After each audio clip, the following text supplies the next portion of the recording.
Bueno,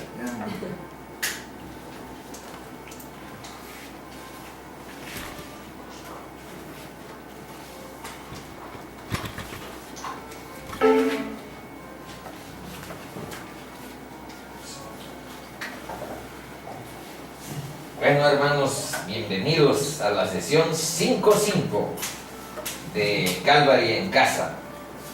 Estamos ya abriendo el segundo año de servir a nuestro Dios con un sencillo ministerio de proclamar su palabra y el de enseñar su evangelio. Y no podemos hacerlo sin su presencia en nuestra vida, sin su apoyo. Ya no, Señor, te lo pedimos. Hoy es una sesión un tanto rara porque está programado que estudiemos 2 capítulos. Nunca lo hemos hecho. De hecho, ha habido capítulos que nos llevan 3 sesiones, pero resulta que el capítulo 25 que vamos a iniciar hoy es un tanto parecido al que acabamos de leer, y el 26 resulta que es el testimonio de Pablo. Claro, se los advertí que en el capítulo 9 estaba el testimonio de Pablo, en el capítulo 22, nada más que en el capítulo 9 lo cuenta en tercera persona Lucas, que es el autor de Hechos, pero en el capítulo 22 está Pablo platicando su testimonio en primera persona y se los está contando a los del Sanedrín, que cuando oyeron que Cristo lo había mandado a enseñar el evangelio de salvación a los gentiles, cuando oyeron eso, se prendieron de coraje, de rabia, y estaban dispuestos a todo contra Pablo, porque no concebían que el Dios de Israel tuviera la salvación para todos, no nada más para el pueblo de Israel, sino para todo el mundo.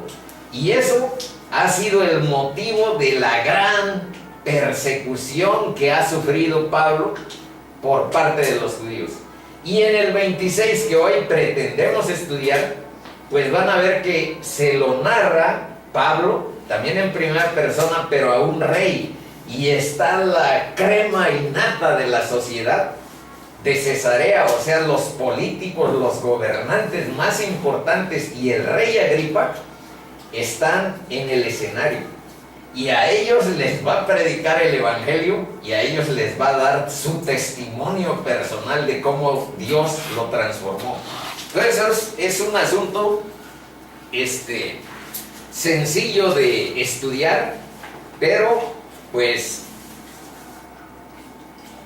necesita de un abordaje con su atención, con su implicación y con la presencia de Dios en nuestra sala, en nuestro corazón, porque sin Él aún los pasajes que parecen simplemente narrativos, pues resultan intrascendentes y poco edificantes sin su presencia. Y con ella, con la presencia del Espíritu de Dios, podemos edificarnos en todo momento.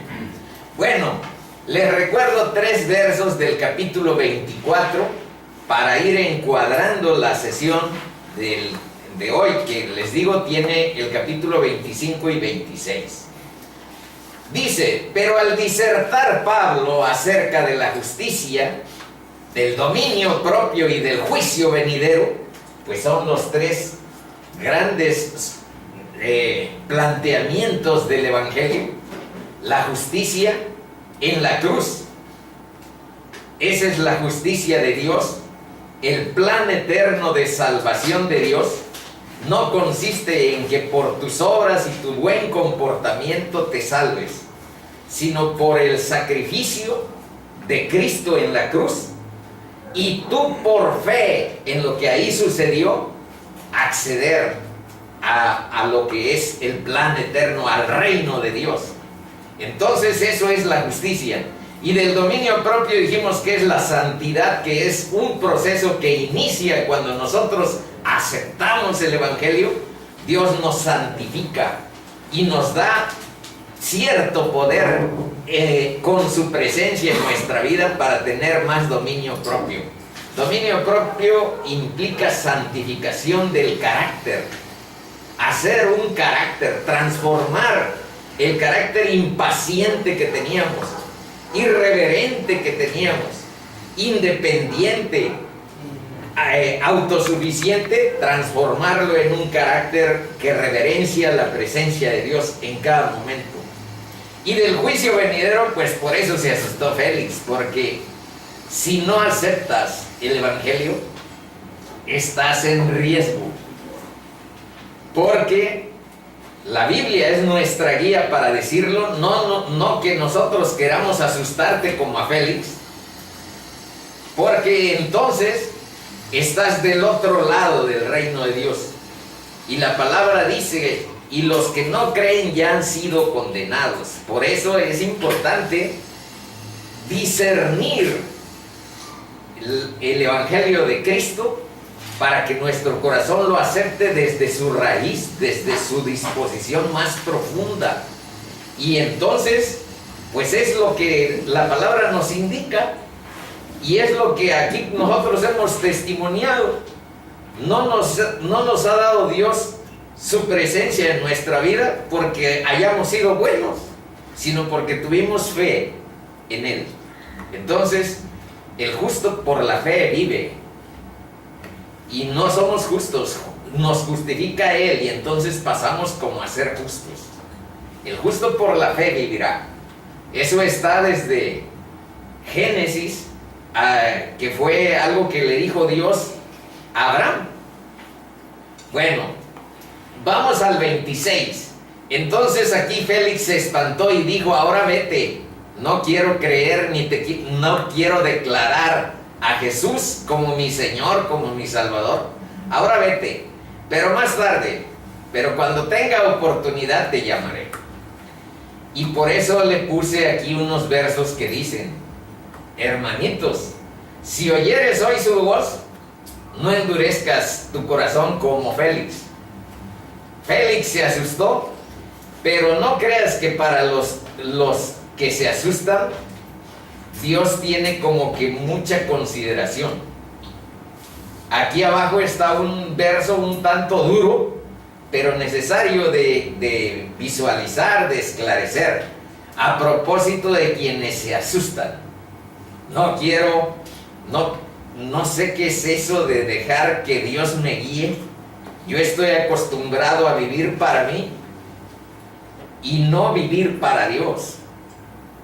Y entonces ahí hay necesidad de buscar la fe, la confianza en la oración a Dios, porque es esa fe que Dios nos pone en el corazón la que nos ayuda a caminar en su luz. Vean lo que dice, no te jactes del día de mañana. Estamos analizando que no aplacen mucho, no aplacen su entrega a Jesús. Él es el dueño de sus vidas, pero quiere oír su voz, quiere oír su libertad, su disposición, porque ya nos dejó la capacidad de optar por el sí o por el no.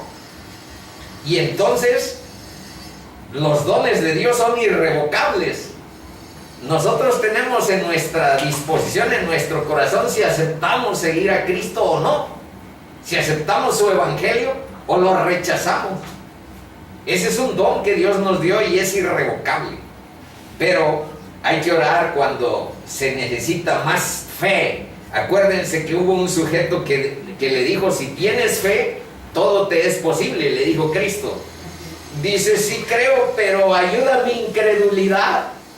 Así hay que decirle a Jesús, Señor, sí creo en ti, pero ayuda mi incredulidad. Bueno, ay de los sabios en sus propios ojos. Vean lo que dice Isaías 5:21. ¿Por qué a veces no aceptamos el evangelio? Pues por nuestra propia sabiduría, estamos acostumbrados a vivir para nosotros mismos.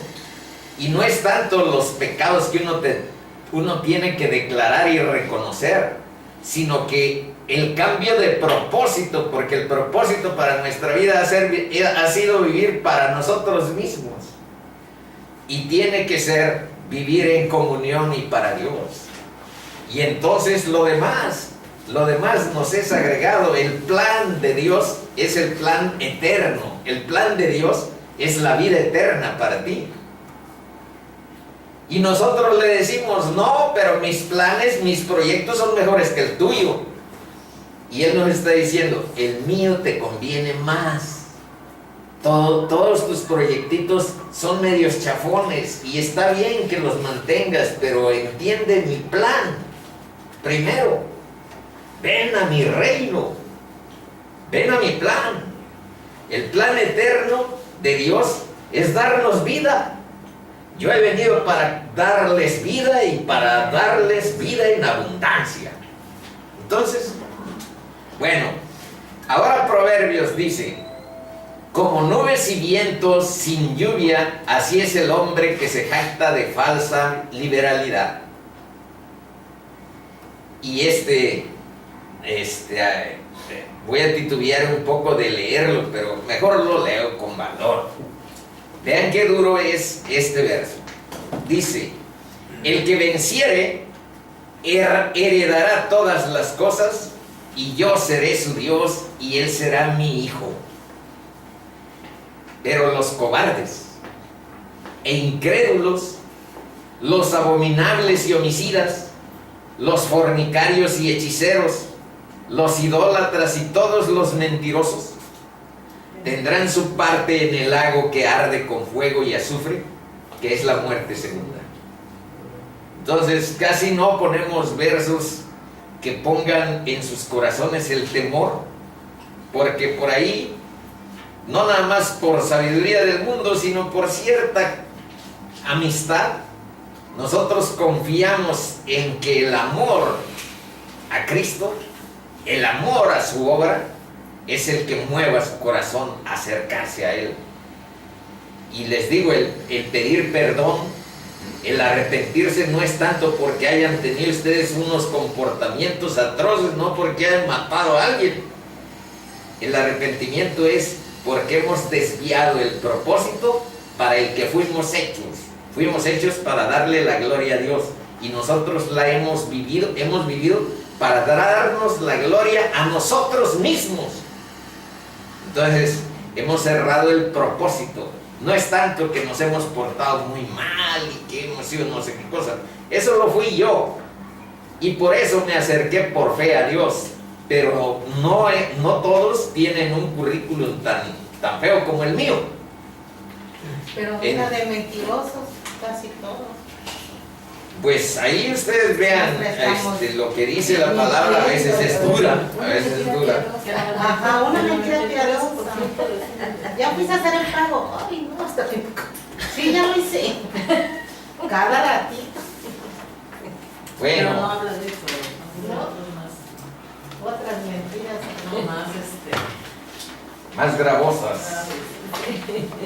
Bueno, dice el 25. Llegando pues Festo a la provincia, acuérdense que hay un cambio de gobierno. Aquí está, miren.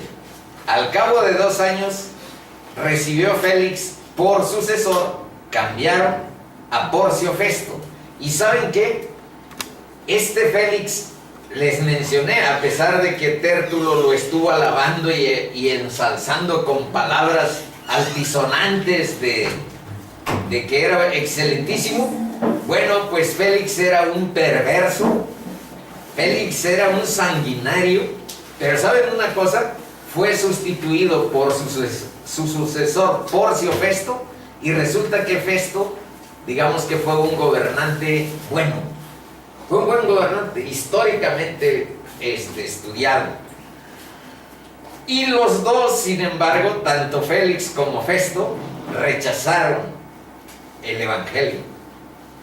Pero van a ver las condiciones en las que Pablo predica y enfrente de un rey. Ahora vamos a verlo. Pero vamos rápido, porque si no, 2 capítulos nos van a resultar un poco difíciles.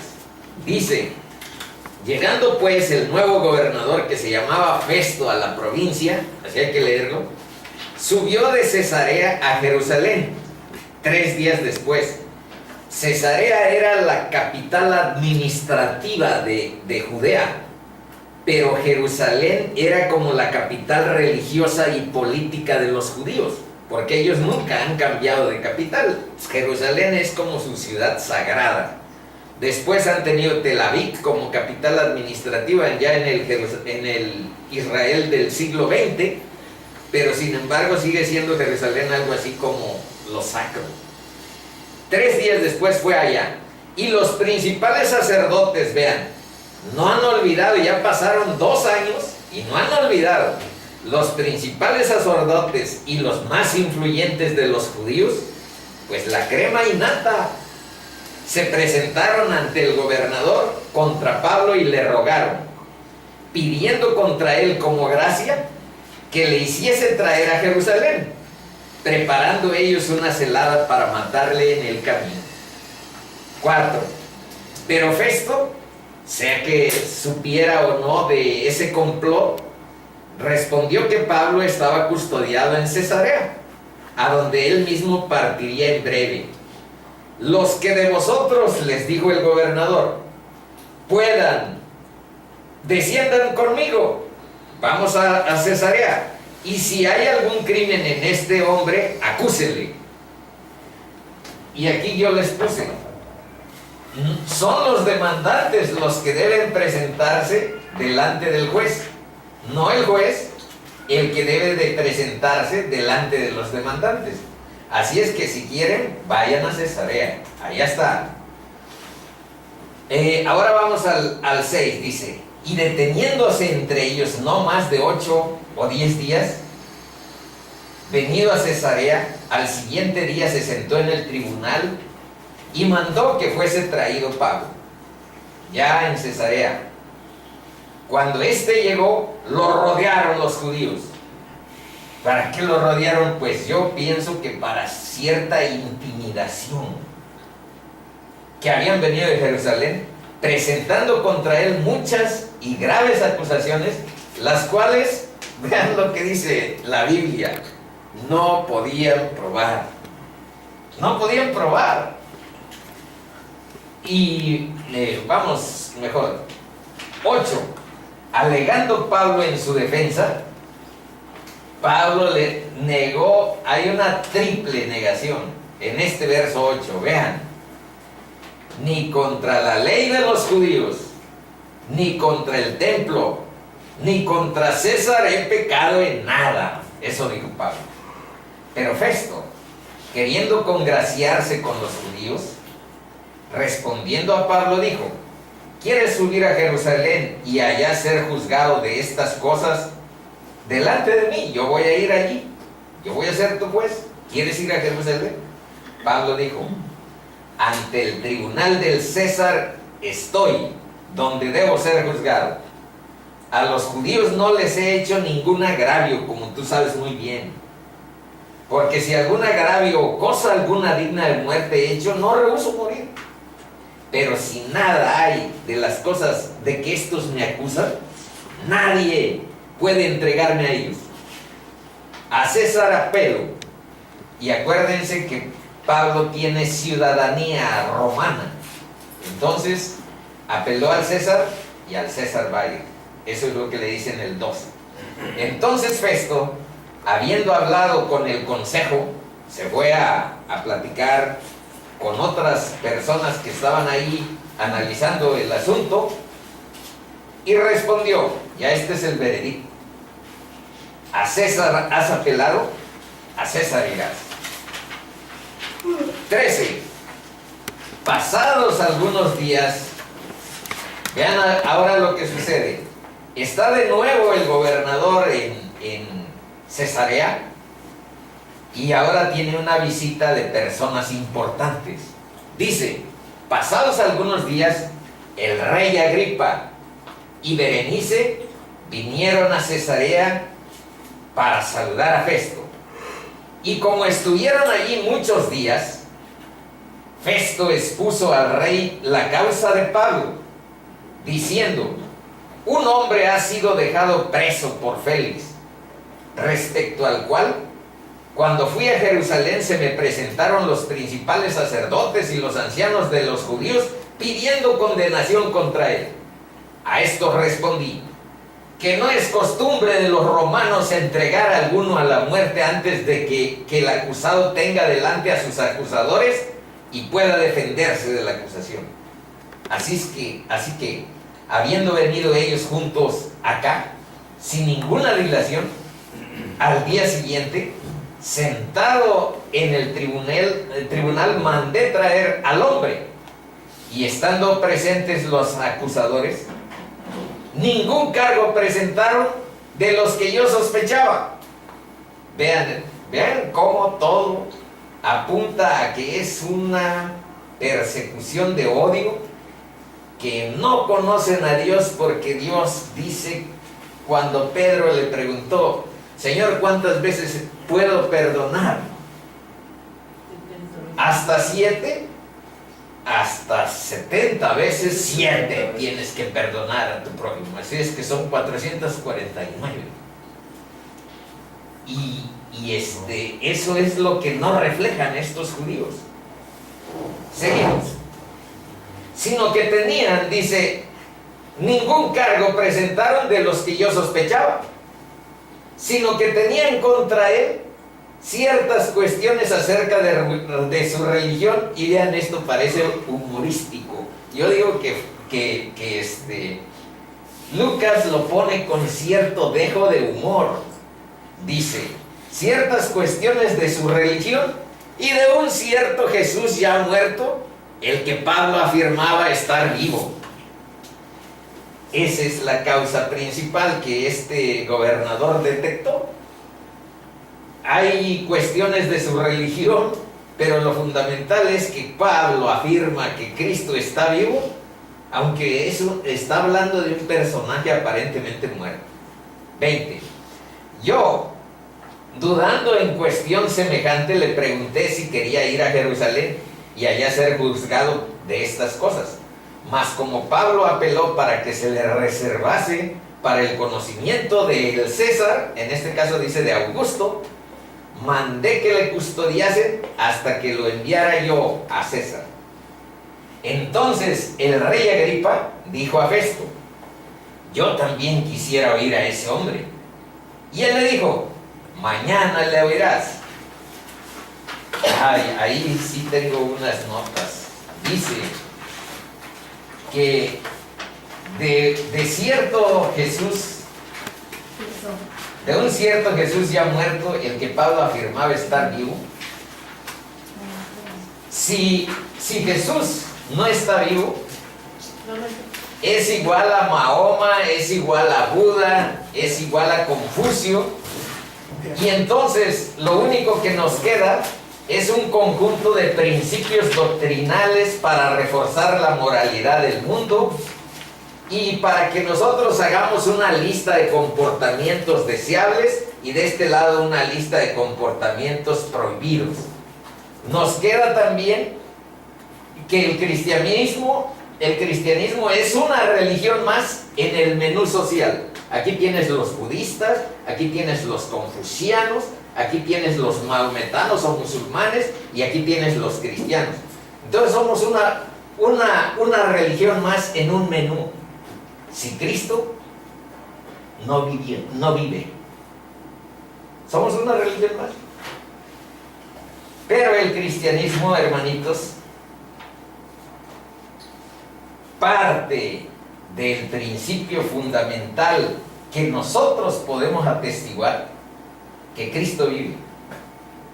Y por eso aquí en estas reuniones siempre estamos: busca un encuentro personal con Él. Él entra a vivir en el corazón de cualquiera que lo acepte, de que acepte su evangelio, y Él transforma tu vida. Si Jesús estuviera muerto, sería simplemente un líder más de una religión. Pero las religiones Una pregunta: ¿cuántas guerras han sido inspiradas por celo religioso? ¿Cuánta malicia, cuánta hipocresía, cuánta explotación y engaño, cuánta autoridad arbitraria se puede documentar de la religión? Pero si Cristo está vivo y al alcance de quien lo busca para establecer una relación viva y actuante, vayamos con Él. Aquí se ha mencionado para perdón de pecados y para transformarnos a nueva vida y a tener un nuevo ser. Y ya dijimos que no se trata de una religión, sino de una relación de amor, a donde se restaura por el poder del Espíritu Santo una relación de comunión, de dependencia y de vínculo con Dios. Él no vino a establecer una religión nueva, sino a abolir todas las religiones y reemplazarlas consigo mismo.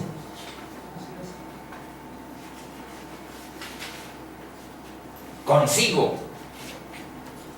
mismo. Ese es un principio importante.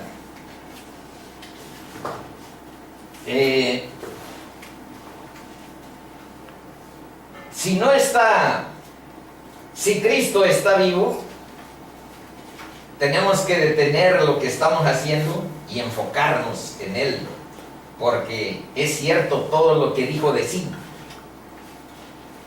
Resucitó y dará vida eterna a los que están en Él.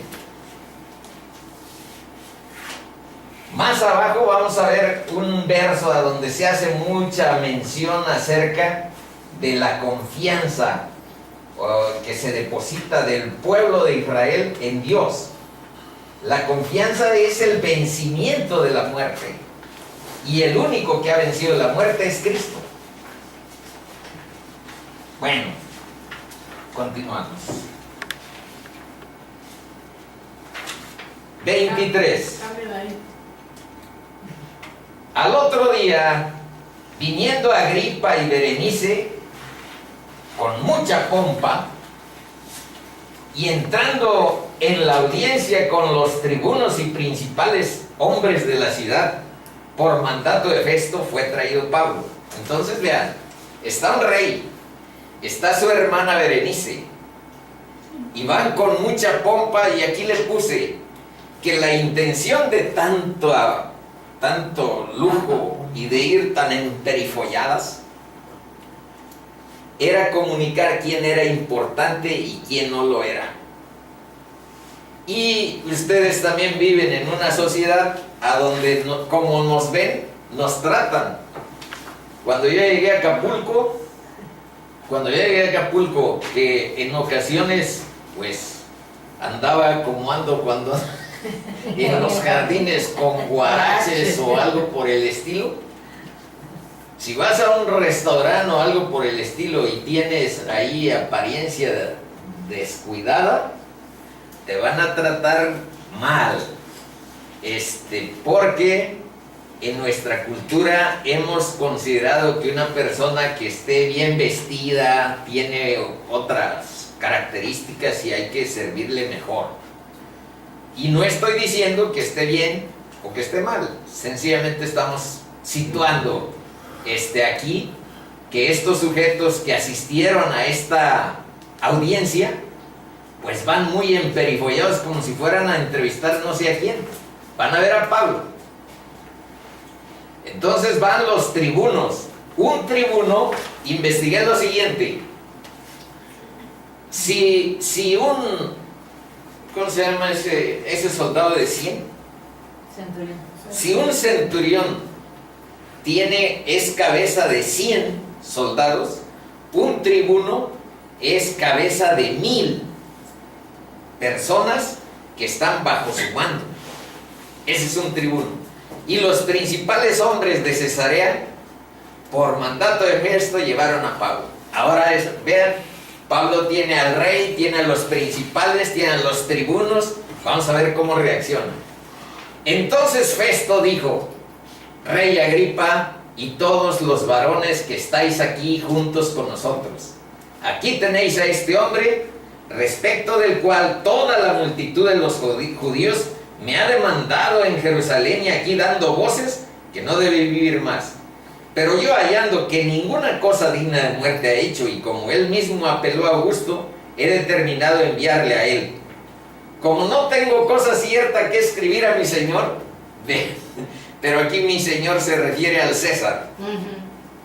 Como no tengo cosa cierta que escribir a mi señor, pues entonces déjalo libre, ni sabes por qué lo tienes preso. Pero aquí se aclara que este sujeto, siendo gobernador, no tenía que decir. Pues ahora quiere, dice, le he traído ante vosotros y mayormente ante ti, oh rey Agripa, para que después de examinarle, tenga yo que escribir, porque ni sé qué les voy a escribir, que él defiende que Cristo está vivo, pues ¿qué va a decir el César? 27, y ahí acaba el capítulo 25. Y vean por qué están juntos, porque hay una continuidad absoluta. 27. Porque me parece fuera de razón enviar un preso hasta Roma y no informar de los cargos que haya en su contra. Entonces Agripa dijo a Pablo: se te permite hablar por ti mismo. Pablo entonces, extendiendo la mano, yo creo que algo así como de agradecimiento delante del rey, extendiendo la mano, comenzó así su defensa. A Pablo: me tengo por dichoso, oh rey Agripa, de que haya de defenderme hoy delante de ti de todas las cosas que soy acusado por los judíos, mayormente porque tú conoces todas las costumbres y cuestiones que hay entre los judíos, por lo cual, fíjense lo que le plantea Pablo, por lo cual te ruego que me oigas con paciencia. ¿Qué hay que mencionar? Primero, que el rey Agripa era una especie como de experto en las cosas de los judíos, y por eso estaba nombrado por Roma en ese lugar con cierto poder. 4. Continuamos. Mi vida, pues, aquí recuerda su pasado, como a veces aquí recordamos el nuestro, el mío. Mi vida, pues, desde mi juventud, la cual desde el principio pasé en mi nación en Jerusalén, la conocen todos los judíos, los cuales también saben que yo desde el principio, si quieren testificarlo conforme a la más rigurosa secta de nuestra religión, viví fariseo. Fíjense en ese 5, que Pablo siempre busca testificar. No es como los judíos que acusan, pero no buscan ni pruebas ni testigos. Y cuando habla, busca, si quieren testificar, yo siempre fui fariseo. Y los fariseos, digamos que eran los más estrictos religiosos. 6. Y ahora, por la esperanza de la promesa que hizo Dios a nuestros padres, y ahí abajo les puse, la esperanza en el cumplimiento de la promesa está orientada a la victoria sobre la muerte. Si tú en eso, esa es nuestra esperanza, la victoria sobre la muerte. Y si seguimos a Jesús, y si seguimos la búsqueda de su reino en nuestras vidas, es porque ustedes se saben como yo el Padre Nuestro. En la parte donde dice, santificado sea tu nombre, ¿cómo vamos a santificar? Santificado sea tu nombre con mi vida. Venga a nosotros tu reino. Hágase tu voluntad. De eso se trata. Entonces, el reino de Dios lo estamos anunciando cada vez que hemos orado con el Padre Nuestro, cuando decimos, sea santificado sea tu nombre, venga a nosotros tu reino, hágase tu voluntad. Eso es lo que estamos planteando, ninguna otra cosa diferente. 7. Promesa cuyo cumplimiento esperan que han de alcanzar nuestras 12 tribus, sirviendo constantemente a Dios de día y de noche. Por esta esperanza, oh rey Agripa, soy acusado por los judíos. Estamos hablando de la resurrección, estamos hablando de la victoria sobre la muerte que solo Jesús ha tenido. Y que Jesús ha prometido darle esa victoria a los que viven en su reino. Dice que se juzga entre vosotros cosa increíble que Dios resucite a los muertos. Yo ciertamente había creído mi deber hacer muchas cosas contra el nombre de Jesús de Nazaret, lo cual también hice en Jerusalén. Yo encerré en cárceles. Vean que aquí dice cosas más escalofriantes que en el capítulo 22. Yo encerré en cárceles a muchos de los santos, habiendo recibido poderes de los principales sacerdotes, y cuando los mataron yo di mi voto. Y saben que investigué, nada más que pues eso es historia, no está en la Biblia. Que si Pablo dio su voto era porque era miembro del Sanedrín, era miembro del concilio. Y si era miembro del Sanedrín, alguna vez fue casado, porque era un requisito para ingresar como miembro del Sanedrín que tú estuvieras debidamente casado y que tuvieras además estabilidad con tu familia. Pero después hay unos versos de las cartas de Pablo a donde dice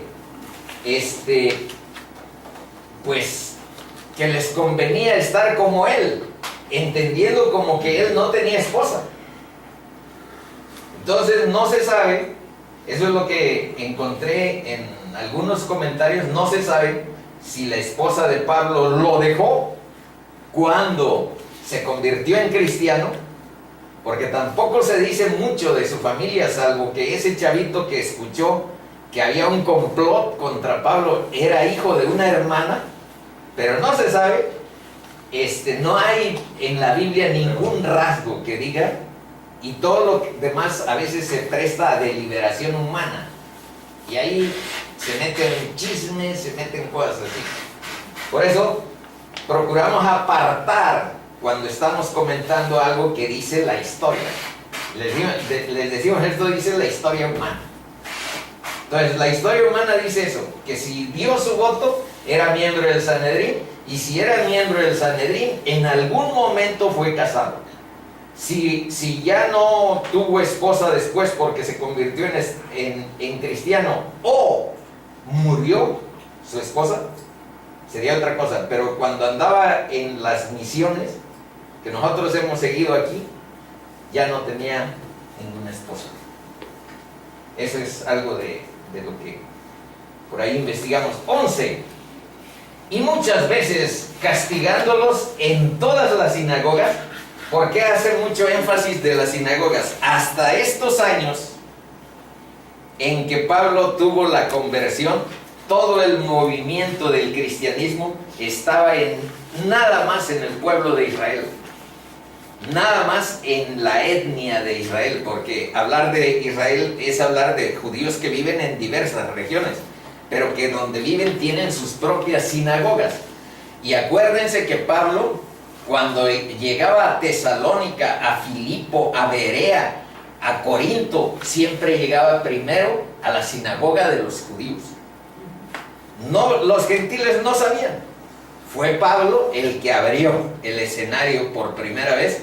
Bueno, Pedro a Cornelio y Pablo a pueblos enteros.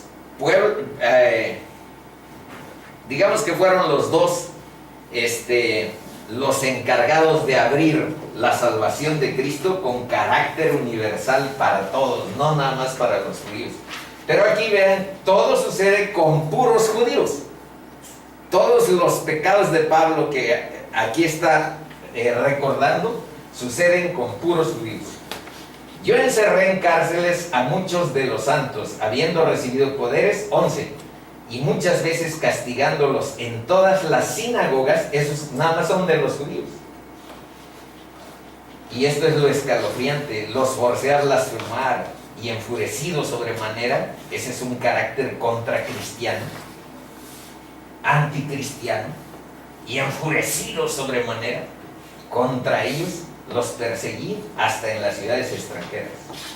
Seguimos, 26, 12. Ocupado en esto, iba yo a Damasco. Aquí está su conversión. Iba yo a Damasco con poderes y en comisión de los principales sacerdotes, cuando a mediodía, oh rey, yendo por el camino, vi una luz del cielo. Y aquí sí dice, vean lo que dice, que sobrepasaba el resplandor del sol, la cual me rodeó a mí y a los que iban conmigo.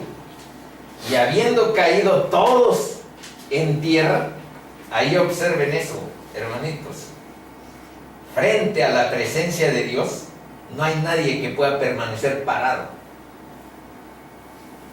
Y cuando uno conoce a Dios por primera vez en tu vida, se caen todos tus esquemas, se caen todas las cosas que tú valoras como si fueran lo más sublime, porque Dios es Dios. Allá están tirados Pablo y los que iban. Y ahí estaremos tirados frente a la presencia de Dios, rendidos y humillados, porque su presencia es poder y porque Dios es Dios. Y entonces tu enfoque de carácter yo vivo para mí mismo, yo vivo para mi ego, yo vivo para mi autodeterminación, por mi inteligencia, por mi sabiduría, se achicharra frente a esa luz. Se achicharra. Señor, tú eres mi creador. Perdona mis pecados porque perdí el enfoque de darte la gloria a ti. Viví para la gloria mía. Viví para mi orgullo. No es tanto los comportamientos malos que tengas. Yo también presumo de que en relación a la ética y a la moral estándar de la sociedad, pues la mía no era tan mala. Pero es el enfoque de tu vida.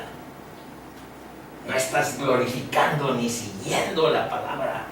No estás glorificando con tu vida a Dios, honrando a tu vida a Dios. No vives en dependencia ni en comunión permanente. Y fuiste hecho con ese propósito. Fuiste hecho con ese propósito. Entonces, esto es lo que está sucediendo aquí con Pablo.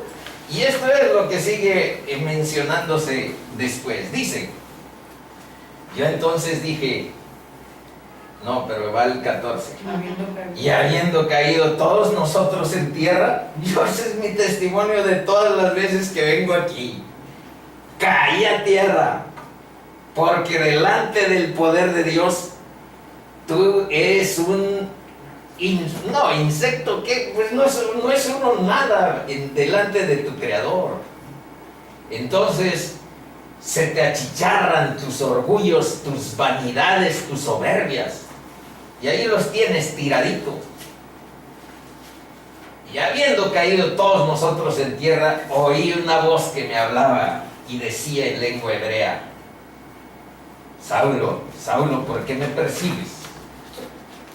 Y aquí lo trató mal, porque a quien le dan gorguces con el aguijón es a los bueyes. Entonces, esta es una imagen de pueblos rurales a donde mueven cosas con bueyes. Dice, dura cosa te es dar patadas contra el aguijón. Ahí dice coces, pero es lo mismo.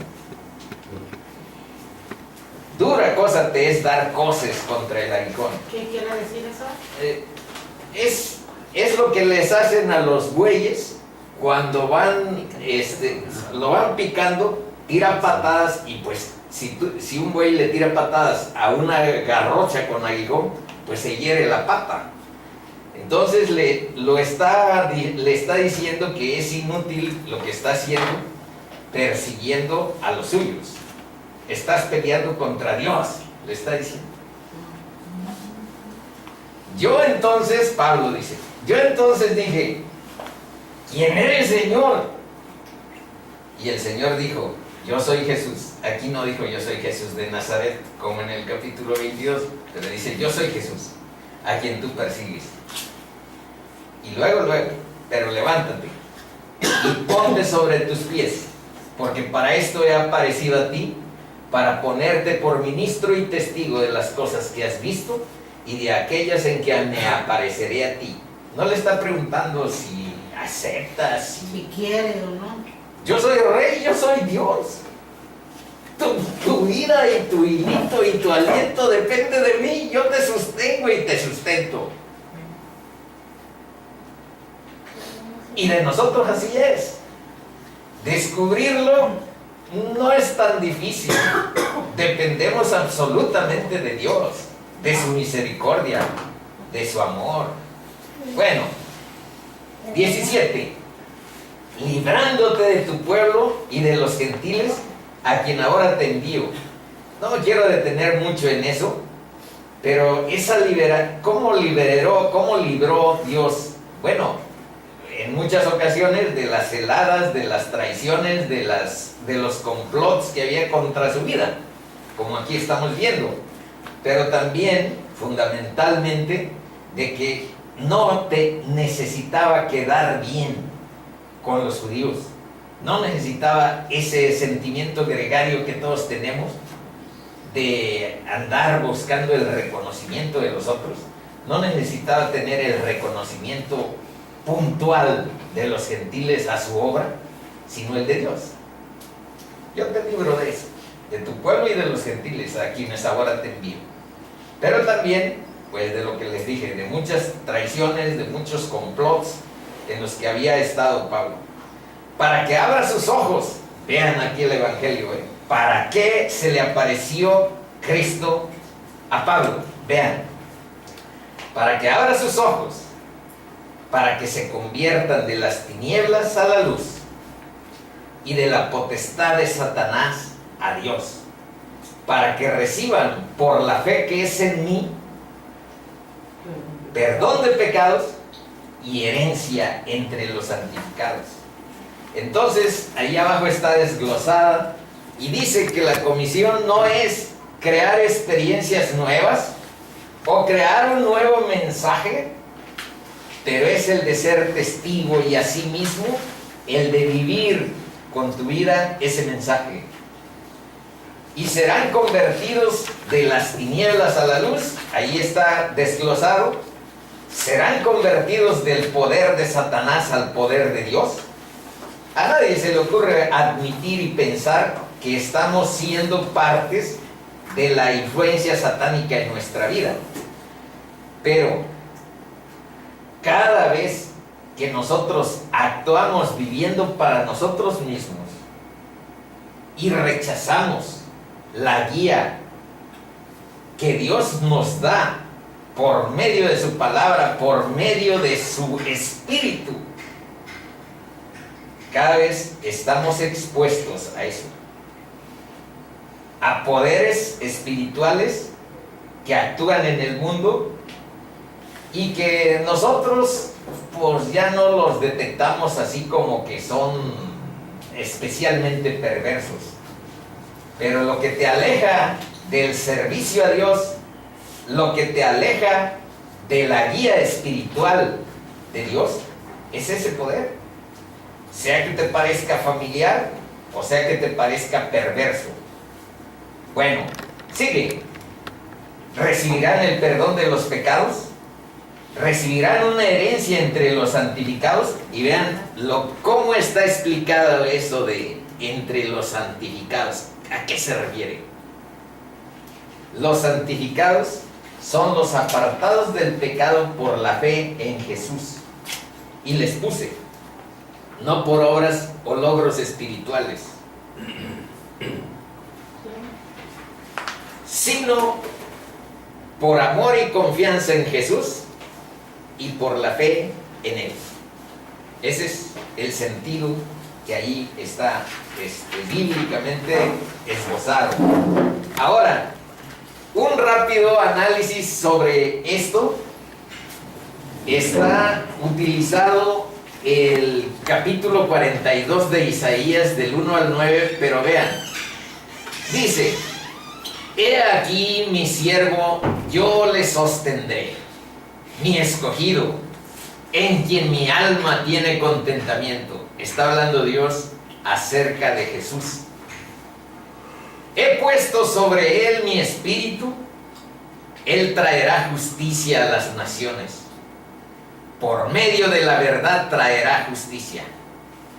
No se cansará ni desmayará hasta que establezca en la tierra justicia, y las costas esperarán su ley.